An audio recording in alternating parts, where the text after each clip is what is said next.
બરોડાનું real estate market ખરેખર મોંઘું થઈ ગયું છે? આ પ્રશ્નનો જવાબ આજે આપણે આ વિડીયોના અંદર જાણીશું. હું બરોડામાંથી એક જાણીતા એવા બિલ્ડરને બહુ જ કાઠા પ્રશ્નો પૂછવાનો છું. બરોડાનું રિયલ એસ્ટેટ માર્કેટ કેવું છે, એની સચ્ચાઈ શું છે, આજે આપણે બરોડા રિયલ એસ્ટેટને એક્સપોઝ કરીને રહીશું ખાલી 7 પ્રશ્નોના અંદર. આ 7 પ્રશ્નો કયા છે એ વિડીયોને જુઓ તો વધારે ખ્યાલ આવશે. તો અત્યારે આપણી સમક્ષ છે કિરણ સર. કેમ છો સર?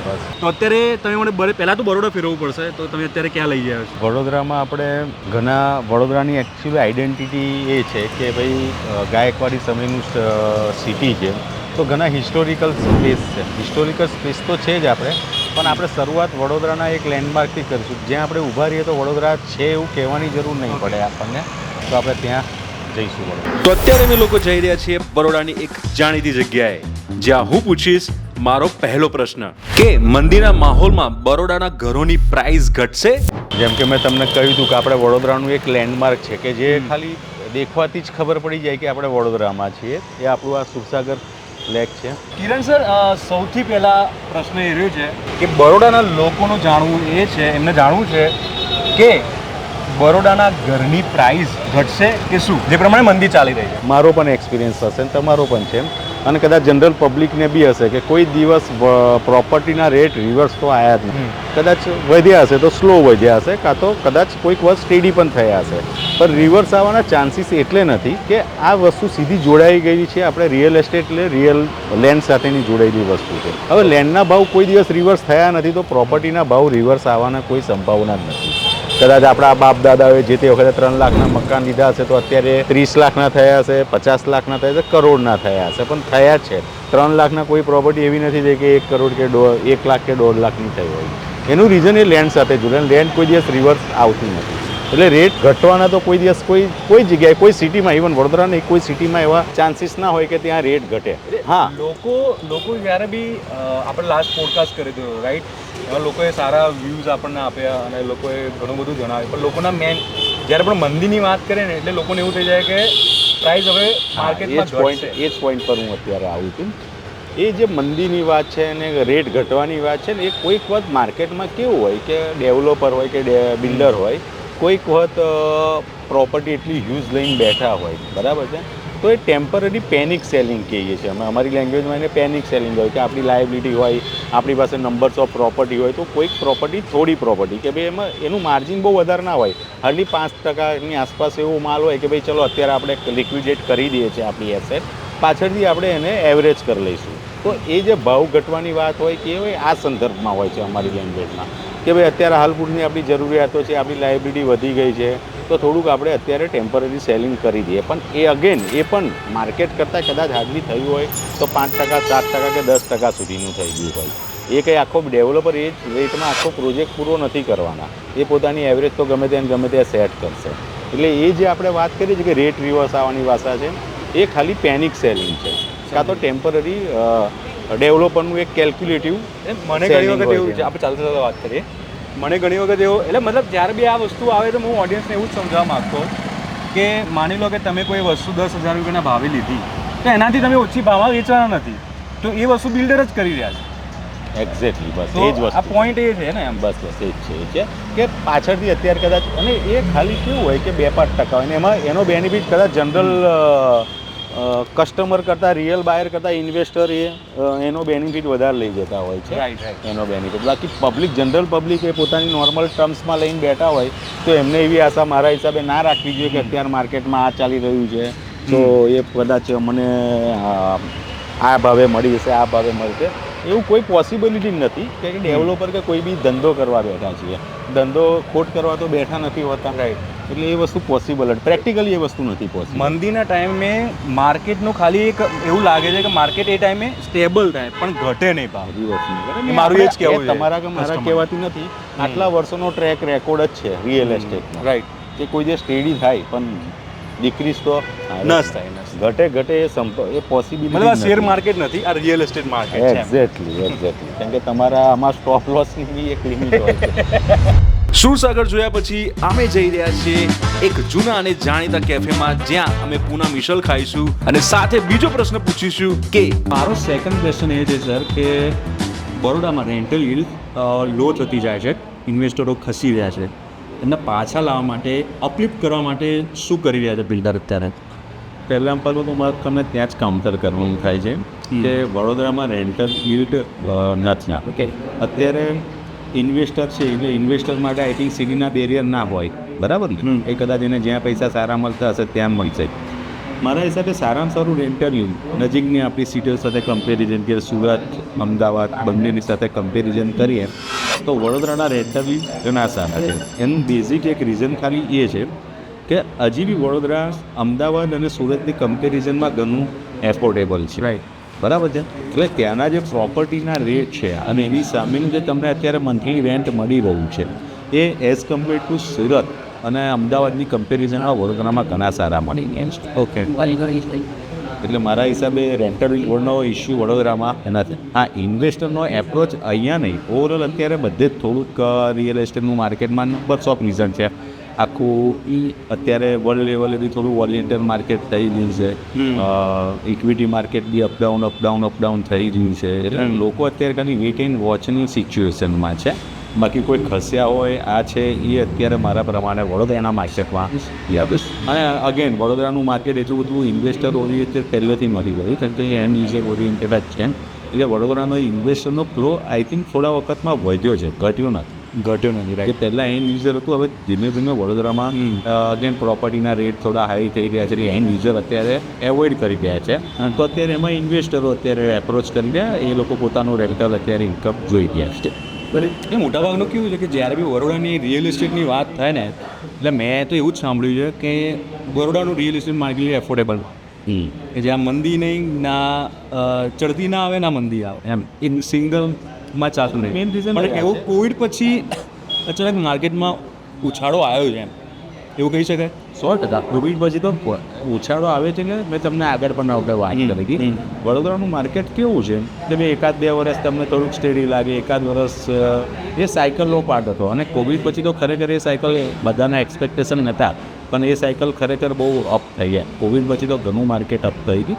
અત્યારે જે માર્કેટ થોડું વડોદરાના કહે છે ઘણા બધા કે ભાઈ માર્કેટ થોડું સ્ટેડી છે, માર્કેટમાં મંદી છે. એકચ્યુઅલી માર્કેટમાં મંદી નથી પણ માર્કેટ સ્ટક છે. અને કસ્ટમર જે અહીંયા એન્ડ યુઝર જ માર્કેટ છે એટલે કસ્ટમર અત્યારે વેઇટ એન્ડ વોચની સિચ્યુએશનમાં છે કે જોઈ રહ્યા છે. હજુ તમને આગળ બી અત્યારે ઘણા બધા લોકોને મીટ એવા છે, મિસઅન્ડરસ્ટેન્ડિંગ છે કે માર્કેટમાં મંદી છે એટલે હજી ભાવ ઘટશે, હજી આ થશે, એ બધી હજી થોડીક એક એનો એક એ પણ રીઝન. બીજું અત્યારે આઈટીમાં બહુ વોલેન્ટ ચાલી રહ્યું છે માર્કેટ કે આઈટીમાં અત્યારે એવી રહ્યું છે કે આટલી નોકરીઓ જાય છે, આટલી નોકરીઓ જાય છે, આટલી નોકરીઓ જાય છે. એટલે એ લોકો પણ પોતાની એક વખત જોબની સિક્યુરિટી જોઈ રહ્યા છે. અગેન પોતાનું ઘર લેવું એ બહુ મોટું ડિસિઝન છે, બરાબર છે. 1-2 વર્ષની લાયબિલિટી નથી અને 15-20 વર્ષની લાયબિલિટી જોવી પડે છે, બરાબર છે. એટલે અત્યારે કોઈ એવું ડિસિઝન નથી લઈ રહ્યા કોઈ પણ અત્યારે મેઇન સર્વિસ ક્લાસ માટે કે જોબ જે કરતા હોય કે માર્કેટમાં અત્યારે શું થશે, જોબની સિક્યુરિટી શું છે, અત્યારે એના પર ફોકસ છે. જ્યારે થોડુંક માર્કેટ સ્ટેબલ થશે તો આ બધું પાછું રિધમમાં આવી જશે. અને વડોદરા માટે તો આ વસ્તુ અમારા માટે તો કંઈ એની મેજર વોરી કરવા જેવી બાબત નથી. આ એક થોડો સ્ટેડી પીરિયડ છે. 1-2 વર્ષમાં પાછું આ વસ્તુ તો રેન્જિંગમાં આવી જ જશે. અને આવી તો અમે નંબર્સ ઓફ સાયકલ જોઈ લીધી છે. ઓકે. એટલે કોઈના માટે એવી સરપ્રાઇઝ જેવું નથી. હા, અત્યારે સડક જમીનના ભાવ વધ્યા પણ એ કેમ વધ્યા? માર્કેટમાં તેજી હતી એટલે વધ્યા. રાઈટ. બરાબર છે.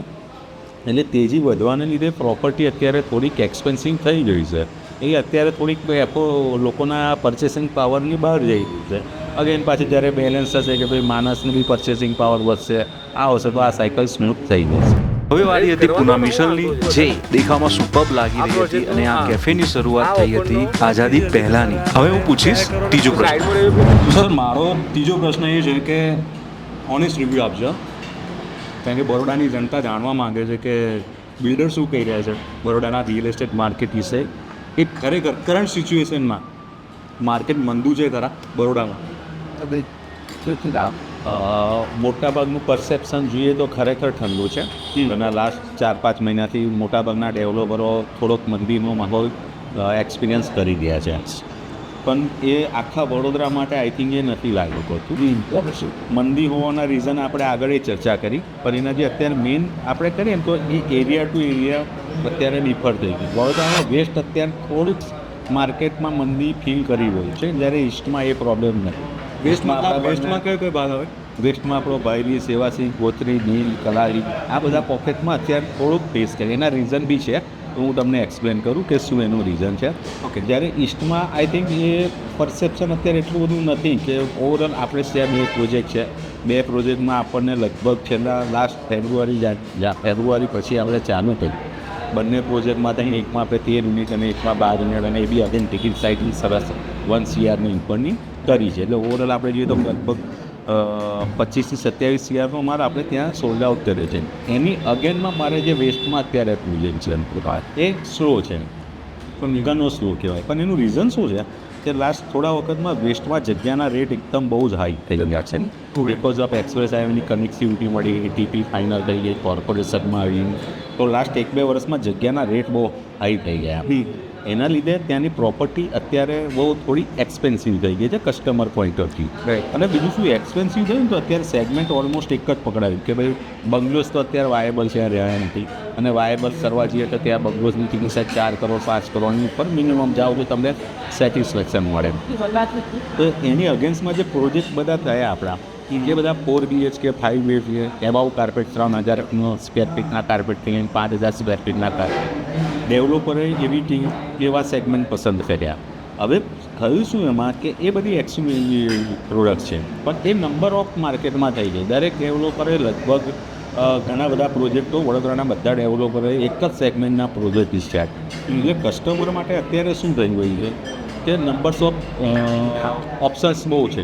એટલે અત્યારે અહીંયા જોઈ ગયા છે, ત્યાં જોઈ ગયા છે, અને આ બધી કમ્પેરિઝનમાં અત્યારે એને થોડોક ટાઈમ લઈ રહ્યો છે. નંબર ઓફ ઓપ્શનવાળા ડિસિઝન લેવામાં બી અહીંયા નેગોશિએટ કરે, ત્યાં નેગોશિએટ કરે. એટલે એક તો આ ફેક્ટર છે. બીજું રેટ એકદમ ઇન્ક્રીઝ થયા તો કસ્ટમરના બી માઇન્ડસેટ નથી જાણતા કે જ્યાં જે ફ્લેટ આપણને 3 BHKના ફ્લેટ 1100 સ્ક્વેર ફીટના કાર્પેટમાં સારા ગણીએ આપણે, તો ત્યાં જે 50 લાખ 60 લાખના સેગમેન્ટમાં ચાહતા હતા ત્યાં 70 થી 75 લાખ થઈ ગયા સડનલી. એટલે કસ્ટમરને આ પ્રાઇસ રાઇઝ એકદમ હજી માઇન્ડસેટમાં નથી આવતો. અને ઓવરઓલ નંબર્સ ઓફ પ્રોજેક્ટ અને બીજા બધા આગળ વાત થઈ એમ કે ભાઈ માર્કેટમાં અત્યારે પોતાની જોબની ને બિઝનેસની આ તે વોલ્યુમ કરી દેખાઈ રહી છે. એટલે લોકો અત્યારે ડિસિઝન થોડા સ્લો કર્યા છે. એટલે એ બાજુ આમ જોવા જઈએ તો કહેવાય કે ભાઈ થોડોક મંદીનો માહોલ છે, પણ ઈસ્ટમાં એ વસ્તુ બિલકુલ નથી લાગતી.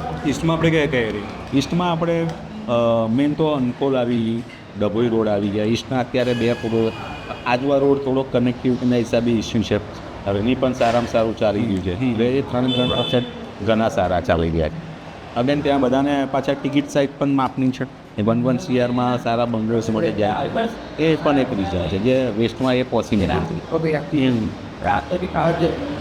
બાય મિસલ બહુ સારો છે, મને બહુ મજા આવી. તમે પણ અહીંયા આવીને ટેસ્ટ કરજો. તો મિત્રો હવે ચોથો પ્રશ્ન આપણે પૂછવા જઈ રહ્યા છે.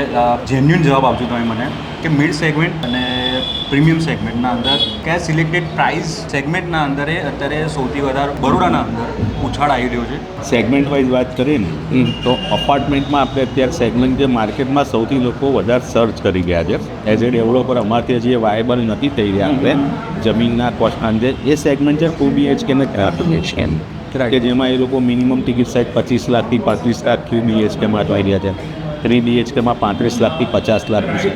આજની તારીખમાં જેની પાસે બી આ પ્રોડક્ટ છે એને સટાસટ છેલ્લા 1 વર્ષમાં સારી એવી બધાએ માલ વેચ્યો છે. અને એ સેગમેન્ટ અત્યારે સૌથી હોટ થયું છે. જેને બંગલોઝના સેગમેન્ટમાં છે તો બંગલોઝમાં એવરેજ ટિકિટ સાઇઝ બધાની 85થી લઈને 1.1 એટલીસ્ટ કદાચ 1.5 CR 1.5 CRનું સેગમેન્ટ થોડું ટફ પડે છે મને છે. એફોર્ડેબલ બંગલોઝ જે આપણે જનરલ 3 બેડરૂમ ને 4 બેડરૂમમાં ગણતા હોય તે 1.25 1.3 સુધીનું સેગમેન્ટ હોય 85થી. તો એ જે બી એરિયામાં હોય છે તો એ સેગમેન્ટવાળાને અત્યારે તરીકે તકલીફ નથી, એ સારામાં સારો ગ્રો કરી રહ્યા છે.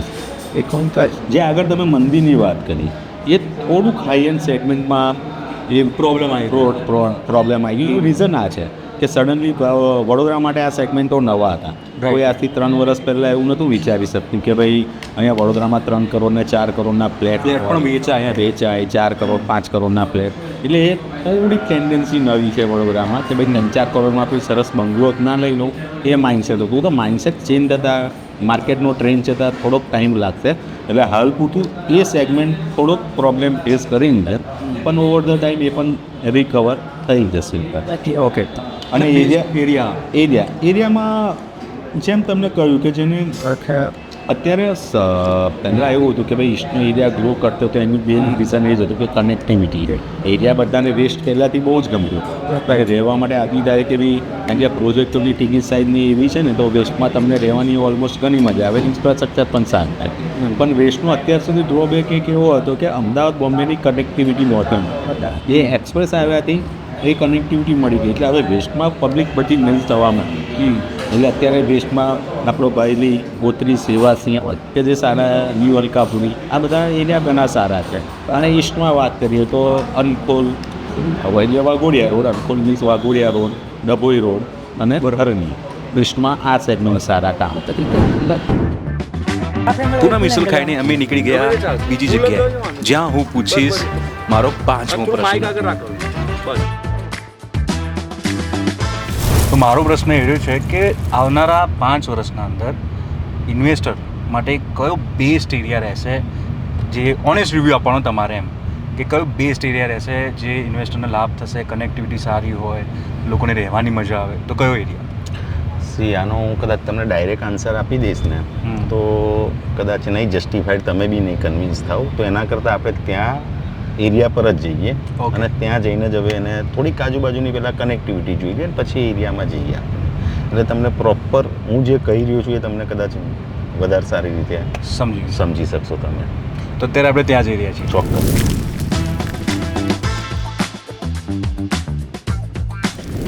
તો સર નેક્સ્ટ 5 વર્ષના અંદર ઇન્વેસ્ટર આમ કહેવા જઈએ ને કે પોટેન્શિયલ કયો બેસ્ટ એરિયા રહેશે એ જણાવો તમે મને. જો પોટેન્શિયલ પોઈન્ટ ઓફ વ્યૂ જોઈએ ને તો એરિયા તો ઘણા બધા છે, પણ વડોદરામાં જે ગ્રોથ થવાનો હોય છે એના મેજર મારા હિસાબે 2 ક્રાઇટેરિયા હોય. કાં તો માર્કેટ સિલેક્ટિવ માર્કેટ હોય, કાં તો નીડ બેઝ માર્કેટ હોય. નીડ બેઝ લોકેશન સિલેક્ટ કરતા હોય છે. અનખોલ મારા હિસાબે સૌથી બેસ્ટ એટલે જઈ રહ્યું છે કે અહીંયાનો ક્લાયન્ટ બેઝ સિલેક્ટિવ નથી. એના માટે નંબર્સ ઓફ ઓપ્શન નથી કે ભાઈ ચાલો અને આ નીડ બેઝ ક્લાયન્ટ બેઝ છે. કારણ કે અહીંયાનો મેઇન ક્લાયન્ટ બેઝ ગણીએ ને આપણે તો અહીંયાના નજીક કનેક્ટેડ બધા રૂરલ્સ છે. Halol, Dahod, Godhra, Lunawada, Waghodia, Dabhoi, numbers of taluka places છે કે જે બધાને સારા એજ્યુકેશન માટે વડોદરામાં, છોકરાઓના સારા એજ્યુકેશન માટે વડોદરામાં શિફ્ટ થતા હોય છે.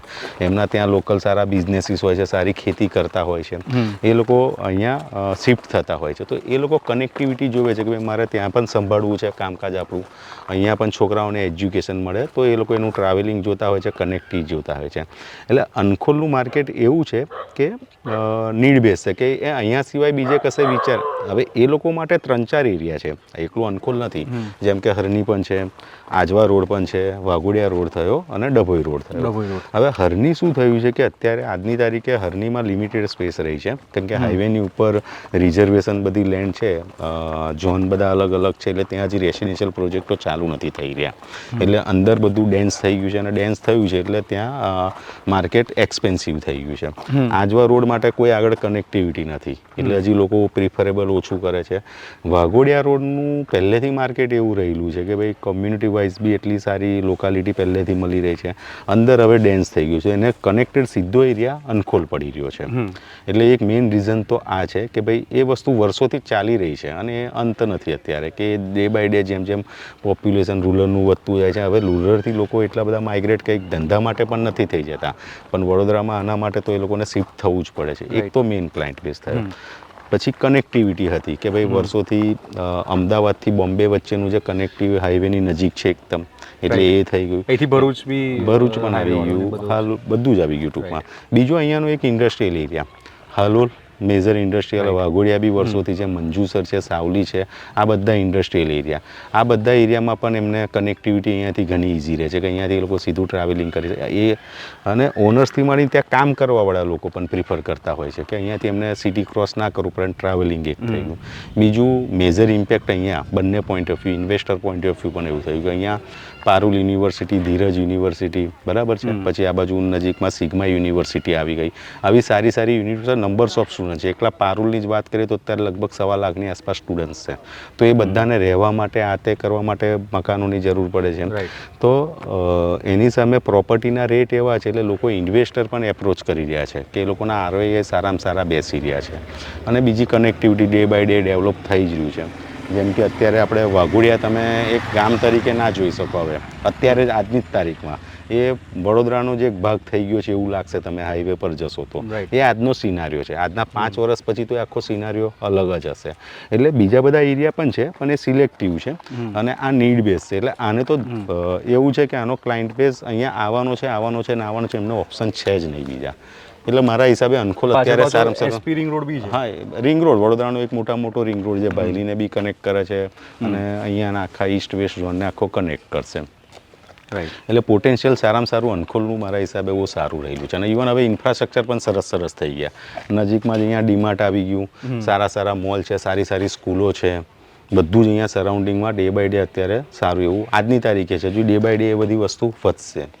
તો સર હવે તમારા અંખોલના પ્રોજેક્ટ વિશે જણાવી દો. અંખોલમાં બેઝિકલી આપણા 2 પ્રોજેક્ટ છે જ્યાં આપણે અત્યારે બોગનવિલા પર ઊભા છીએ. બોગનવિલા બધા કરતાં અલગ એવી રીતે થઈ રહ્યો છે. સપોઝ અત્યારે જસ્ટ આપણું આ કામ ચાલી રહ્યું છે, તમે 2 મકાનો વચ્ચેની સ્પેસ જોશો તે હાર્ડલી અત્યારે અંખોલ એરિયામાં નહીં, લગભગ ઓવરઓલ બધે જ આપણે જઈએ તો જે પ્રાઇસ રેન્જમાં અમે ઓફર કરી રહ્યા છીએ એમાં આ રીતના મકાનો અત્યારે મળવા જ મુશ્કેલ છે. એટલે મેઇન એનું અંખોલ આપણે બોગનવિલાનો પ્લસ પોઈન્ટ સૌથી પહેલાં મારા હિસાબે યુએસપી જોઈએ ને તો ઓવરઓલ પ્રોજેક્ટને આપણે એરિયલ વ્યૂ તમે જોશો તો તમને હાર્ડલી 40% જેટલું પણ બાંધકામ નથી. 60% આપણી ઓપન સ્પેસ જાય છે. એમાં મેઇન આપણો 9 મીટરનો રોડ આવી ગયો અને આઈ થિંક અહીંયાનો હાર્ડલી 1-2 પ્રોજેક્ટ એવા છે કે જે 25,000 થી 27,000 સ્ક્વેર ફીટમાં એમિનિટીઝ આપતા હશે. એટલે એક સારામાં સારો એમિનિટીઝનો રોલ પ્લે અહીંયા સારો થયો છે. ઇવન મકાનોનું વચ્ચેના ડિસ્ટન્સ સારા છે અને મિનિમમ પ્લોટ એરિયાની અહીંયા વાત કરીએ તો 1272નો મિનિમમ પ્લોટ એરિયા છે જે સેગમેન્ટમાં સારામાં સારો છે અત્યારે. અને એની સામે આપણી પ્રાઇસ રેન્જ પણ ઘણી રિઝનેબલ છે. એટલે ટૂંકમાં હવે અને વર્કમેનશીપ તો અમે અત્યાર સુધી ભાયલીમાં જ કામ કરતા હતા. એટલે ભાયલીમાં અમે હાઈ એન્ડ પ્રોજેક્ટમાં જ કામ કર્યું છે. એટલે અત્યારે તમે આનું બી ફિનિશિંગ લેવલથી મારી સ્પેસિફિકેશન બધું જ જોશો તો ઓવરઓલ તમને અત્યારે વેસ્ટના જેવી ફીલ તમને અત્યારે ઈસ્ટમાં આવશે. એટલે એ લેવલની વર્કમેનશીપથી બધું જ મળી રહ્યું છે. સર તો બીજો પ્રોજેક્ટ બી છે ને આપણો કલ્પચંદ્ર સેરેનિટી. હા, કલ્પચંદ્રનું સેગમેન્ટ થોડુંક આના કરતાં અલગ છે. જ્યાં પ્લોટ એરિયા આપણે આટલો મોટો નથી આપતા. એનો પ્લોટ એરિયા 1141 સ્ક્વેર ફીટ છે પણ એમાં પ્લસ પોઈન્ટ કન્સ્ટ્રક્શનનો છે કે આખા એરિયામાં કદાચ કોઈ બી અત્યારે એ પ્રોજેક્ટ નથી એવો કે એનું આપણો original project 4 bedroom 3 hall kitchen છે. ઓકે. એટલે ગ્રાઉન્ડ ફ્લોર પર પણ આપણને એક હોલ મળે છે, ફર્સ્ટ ફ્લોર પર પણ એક હોલ મળે છે, સેકન્ડ ફ્લોર પર પણ એક હોલ મળે છે. એટલે કન્સ્ટ્રક્શન સારું એવું મળે છે. એટલે અત્યારે અમે થોડુંક એનું પ્લાનિંગ કરતા વખતે અમે એક વસ્તુ મગજમાં રાખી હતી કે અત્યારે ઘરમાં કદાચ જનરેશન ડિફરન્સ હોય છે તો દરેકને પોતાની પ્રાઇવેટ સ્પેસ અલગ મળી રહે. કે ઘરમાં એજેડ પર્સનથી લઈને ફાધર મધર હોય અને પછી એમના સન હોય તો દરેકને પોતાનું એક અલગ સેપરેટ સ્પેસ મળી શકે. અને એના સિવાય ઘણા ફીચર્સ કે અત્યાર માટે આમ હવે ધીમે તો નોર્મલ થવા માંડ્યા છે. વોટર સ્ટોરેજ ટેન્ક કંઈક અલગથી ઓફર કરી રહ્યા છે, EV ચાર્જિંગ સ્ટેશન આપી રહ્યા, સોલારનું પ્રોવિઝન આપી રહ્યા છે, કોમન એમિનિટીઝ જે બેક સાઇડનો શેડેડ એરિયા છે આખો બધામાં આપણે યુનિફોર્મ કરી રહ્યા છે. અને બીજું કે અત્યારે સેમ એલિવેશનથી માંડીને બધું જ અત્યારના ટ્રેન્ડ પ્રમાણે થઈ રહ્યું છે. લિમિટેડ યુનિટ છે, ત્યાં લગભગ 43 યુનિટ જ છે આપણા. અને એમિનિટીઝમાં જોઈએ તો સેમ બોગનવિલાની જેમ આપણે ત્યાં પણ ઓફર કરીએ છીએ કે ભાઈ આપણે ક્લબ હાઉસ આપેલું છે, સ્વિમિંગ પુલ આપેલો છે, મલ્ટીપર્પઝ હોલ આપેલો છે, ચિલ્ડ્રન પ્લે એરિયા આપેલું છે. એટલે એમિનિટીઝ બી અત્યારે જે છે એ બધી. અને મેઇન સ્ટ્રેટેજિક લોકેશન બહુ સારું છે, કનેક્ટિવિટી કે 18 મીટરના રોડ ટચનો આખો પ્રોજેક્ટ છે આપણો. એમાં પણ આપણે મિનિમમ પ્લોટ એરિયા 1141 છે અને એની પ્રાઇસ રેન્જ પણ એરિયા પ્રમાણે સારી એવી રિઝનેબલ આપણે કરી રહ્યા છે. તો મિત્રો આ પ્રોજેક્ટમાં જો તમારે વિઝિટ કરવી હોય ને તો સંપર્ક કરજો. હું ડિસ્ક્રિપ્શનમાં આપી દઈશ અને સ્ક્રીન પર બી દેખાશે તમને નંબર. હવે આપણે વાત કરીશું 6થા પ્રશ્ન વિશે. તો સર અત્યારે આપણે કઈ જગ્યાએ છીએ? આ આપણું કીર્તિ મંદિર છે. વડોદરાના જે ગાયકવાડ સમયના ઘણા બધા હિસ્ટોરિકલ પ્લેસ છે એનાનું એક આ કીર્તિ મંદિર છે. અહીંયા ઉપયોગ મોટાભાગે અહીંયા મોટા એક્ઝિબિશન ને રંગોળી એક્ઝિબિશનમાં વધારે થતું હોય છે. મને પર્સનલી આનું આર્કિટેક્ચર બહુ ગમે છે. એટલે જનરલી મને બહુ સરસ છે. આર્કિટેક્ચર બહુ ગમે. તો મારો છઠ્ઠો પ્રશ્ન એ છે સર કે અહીંયા જે બરોડાના બિલ્ડર્સ જો ડીલે પોઝિશન થાય છે તો શું પ્રોબ્લેમ એમને ફેસ થતી હોય છે, બાયર્સને શું પ્રોબ્લેમ ફેસ થતી હોય છે, અને તમે મેનેજ કેવી રીતે કરો છો એ જાણવું છે મારે. મેનેજમાં એવું છે ડીલે પોઝિશન લેટ થવાના તો ઘણા રીઝન હોઈ શકે છે, રાઈટ રાઈટ પણ આઈ થિંક વડોદરામાં એવા પ્રોજેક્ટની પર્સન્ટેજ વાઇઝ તમે ગણશો ને તો બહુ જ ઓછા છે. એવું નથી કે ચાલો કોઈ કે એવા મેજર તમને કે એટલીસ્ટ પેપરમાં બી તમને ઇસ્યુ થાય એ લેવલના બી પોઝિશન ડીલે થયા હોય. સર્ટન ડીલે રીઝન હોઈ શકે કે ભાઈ કોઈક વખત સેલિંગ થોડુંક ડાઉન હોય, કોઈક વખત ટેકનિકલ લીગલી કોઈક આવી ગયું હોય. અધરવાઇઝ અમારા પોઈન્ટ ઓફ વ્યૂથી શું છે કે ભાઈ એ કસ્ટમર જનરલી કેવી રીતે ડિસિઝન લેતા હોય છે. ડીલે પોઝિશનનો પ્રશ્ન જ્યારે આવતો હોય ત્યારે કદાચ ડેવલપર નવા હોય, ડેવલપર ફર્સ્ટ ટાઈમ કામ કરી રહ્યા, એમનું કામ માર્કેટમાં અમને જોયું ના હોય તો એક કન્સર્ન આવે બધાનો.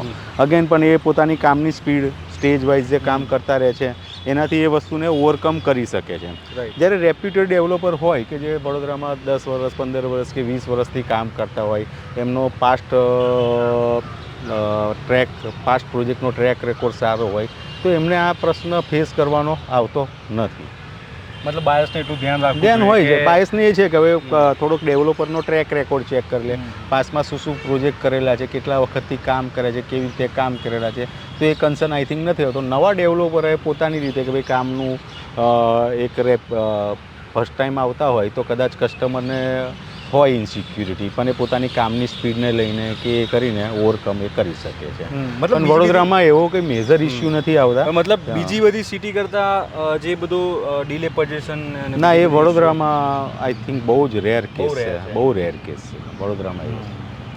અને તો મિત્રો તે જે પ્રશ્નની તમે વિડીયોની શરૂઆતથી તમે રાહ જોઈ રહ્યા હતા કે સર આ પ્રશ્નનો જવાબ તમે ઓનેસ્ટલી આપો કે બરોડામાં અત્યારે શું બરોડાનું રિયલ એસ્ટેટ માર્કેટ મોંઘું થઈ રહ્યું છે કે થઈ ગયું છે? એ પહેલી નજરે જુએ તો મોંઘું થયું જ છે અને એકલું રિયલ એસ્ટેટની દરેક વસ્તુમાં મોંઘવારી છે. પણ વડોદરાના સેગમેન્ટમાં મોંઘું થઈ ગયું છે એનું એરિયા વાઇઝ બાયફર્કેટ આપણે કરવું વધારે આગળ પડશે. કારણ કે વડોદરાનો જે વેસ્ટ એરિયા છે, મેં તમને આગળ પણ ચર્ચા કરી હતી, મોંઘું થઈ ગયું છે એટલે એની એક ઇમેજ કેવી રીતે ગઈ છે કે જેમ કે ભાઈ વડોદરામાં પહેલાં આજથી આપણે વિચારી નહોતા શકતા કે ભાઈ 3 કરોડ 4 કરોડના ફ્લેટ હોય, એ અત્યારે ફ્રિકવન્ટલી થઈ ગયા છે. નંબર્સ ઓફ પ્રોજેક્ટ થઈ ગયા છે. તો પહેલી નજરે એવું લાગે કે નહીં વડોદરાનું માર્કેટ મોંઘું થઈ ગયું છે, રિયલ એસ્ટેટ માર્કેટ. પણ અગેન એક વડોદરાની એક યુએસપી ગણો કે એ છે, વડોદરામાં જ્યારે તમને 4 કરોડ 5 કરોડના અપાર્ટમેન્ટ હોય, 10 કરોડ 12 કરોડના બંગલોઝ હોય, તો અગેન એની સામે તમને 15-17 લાખનું ટેનામેન્ટ પણ મળશે, રાઈટ, 20-22 લાખના એપાર્ટમેન્ટ પણ મળશે. એટલે બધું જ વડોદરામાં એક કહેવાય ને કે હાઈ એન્ડ માર્કેટ પણ છે ને એટલી સાથે નીડ બેઝ કે જેને જરૂરી છે એ મકાન વગરનો ના રહી જાય એના માટે પણ વડોદરામાં કંઈક ને કંઈક છે જ. જેમ છે કે તમે વડોદરામાં આમ તમે જાણો છો વડોદરા હાર્ડલી 15 કિલોમીટરમાં તમે આમથી તેમ થઈ જાઓ છો, બરાબર. વડોદરાથી તમે ખાલી 5-7 કિલોમીટર જ આગળ પાછળ થાવ છો તો તમને 15-17-18 લાખના ટેનામેન્ટ પણ મળી જાય છે. અને એની જગ્યાએ તમે આ વેસ્ટમાં જેમ જેમ જતા જઈએ આપણે એમ તમને 5 કરોડ સુધીના અપાર્ટમેન્ટ પણ છે, 10-12 કરોડના બંગલોઝ પણ છે. એટલે વડોદરામાં મોંઘું થઈ ગયું છે એ વસ્તુ સાચી છે, પણ કોઈના માટે કશું નથી એવું નથી. સમજી એફોર્ડેબિલિટી બી એટલી જ છે અને માર્કેટમાં એ પણ છે. ક્લાસથી લઈને અપર મિડલ ક્લાસ બધા માટે કંઈ ને કંઈક છે જ વડોદરામાં. એટલે કશું વડોદરામાં મોંઘું થયું છે તો હકીકત છે. અને છેલ્લે એવું કહીશ કે તમે બરોડાને ફ્યુચરમાં શું ગણો છો કે ભલે આને બધા અત્યાર સુધી એવું જ કહેતા હતા કે એફોર્ડેબલ સેગમેન્ટ છે, બધી રીતના મળી જતા હોય છે એમને ઘર, માર્કેટ સ્ટેબલ છે, પણ મને એવું ઘણી વખત એવું ફીલ થાય કે બરોડાને એક ટાઈમ એવો ચામ આવશે કે જે અચાનક રાઈઝ આવશે. અચાનક રાઈઝ કદાચ આપણે એ બહુ દૂરની વસ્તુ છે કે આપણે એને નથી બહુ કદાચ કહીએ તો એ કદાચ વધારે પડતું હાઈપ ક્રિએટ કરવા જેવું થશે. પણ વડોદરા જે સ્પીડે વધી રહ્યું છે એના કદાચ થોડીક સ્પીડ વધારે પકડશે ડ્યુ ટુ ખાલી કનેક્ટિવિટીના હિસાબે. ઓલરેડી બંને સારા પેલું એક્સપ્રેસ હાઈવે અને અમદાવાદવાળો એક પાછળ મળી ગયો, જે ઈસ્ટમાં હતું એ અત્યારે વેસ્ટમાં મળી ગયું. તો વેસ્ટ ડેવલપ થવાનું એક મેઇન રીઝન પણ અત્યારે એ થયું. બીજું કે આજુબાજુના સિટીની કમ્પેરિઝનમાં અહીંયા એફોર્ડેબિલિટી વધારે છે કે ભાઈ લિવિંગ સ્ટાન્ડર્ડ જે તમારા અમદાવાદમાં છે સુરતમાં છે એની કમ્પેરિઝનમાં વડોદરાનું તમારે લિવિંગ સ્ટાન્ડર્ડ ઓછું છે કે તમે અહીંયા સારી રીતે રહી શકો છો. પણ અત્યારે કનેક્ટિવિટી કદાચ થોડીક અજીબી એ થાય. જ્યારે મારા હિસાબે જ્યારે હાઈ સ્પીડ ટ્રેન ચાલુ થશે ત્યારે ઘણા બધા સેક્ટર એવા હશે કે એના માટે પછી અત્યારે સિટીથી સિટી ટ્રાવેલ કરવામાં બી તમને એક બે કલાક જેવું તો થઈ જ જાય છે. જ્યારે તમે સિટી ટુ સિટી ટ્રાવેલ જ્યારે 2-3 કલાકમાં કરી શકશો ત્યારે નેચરલી વડોદરામાં લોકો શિફ્ટિંગ વધશે જ. ઇવન અત્યારે આઈટીનું પણ વડોદરામાં સારા એવા નંબર્સ ઓફ ઓફિસીસ અત્યારે ઓપન થઈ રહ્યા છે. પહેલાં તો અત્યારે આઈટીના સ્ટુડન્ટ્સ પહેલાં શું હતું કે આઈટી જે જોબ કરતા હતા એ લોકો વડોદરામાં સ્ટેબલ થવાનું તો વિચારતા, કારણ કે કાલ ઉઠીને અહીંયા કદાચ એમને જોબ ચેન્જ કરવાની થઈ તો અહીંયા એસેટ એમની એ થઈ શકે હતી. અત્યારે વડોદરામાં મલ્ટિપલ ઓપ્શન મળી રહ્યા છે એટલે એ લોકો હવે વડોદરામાં એ લોકો પણ સ્ટેબલ થઈ રહ્યા છે કે કાલ ઉઠીને એમને બી જોબ ચેન્જ કરી તો વડોદરામાં ઓપ્શન મળી જાય. એટલે આવા મલ્ટિપલ રીઝન છે અને મેઇન શું છે કે હજી બીજા બધાની કમ્પેરિઝનમાં એફોર્ડેબિલિટી છે. એટલે નેચરલી વડોદરાનો ગ્રોથ કદાચ જેટલું બધા આપણે હાઇપ કરીએ છીએ કે 1 વર્ષમાં 2 વર્ષમાં થઈ જશે, પણ 4-5 વર્ષના લોંગ પીરિયડમાં એઝ કમ્પેર ટુ ઇન્વેસ્ટરને બી એપ્રોચ ઇન્વેસ્ટરને બી જ્યારે ઇન્ટરેસ્ટ લેવો હોય તો એમની કમ્પેરિઝનમાં અહીંયા એમને 4-5 વર્ષે લોંગ ટર્મમાં તો એમના માટે પણ સારા સ્કોપ છે. 7 પ્રશ્નો બધા પૂરા થઈ ગયા. તો આવા જ વિડીયો જોવા માટે અમારી ચેનલને સબસ્ક્રાઇબ કરી લો અને thank you so much Kiran sir. કૃણાલભાઈ મળતા રહીશું.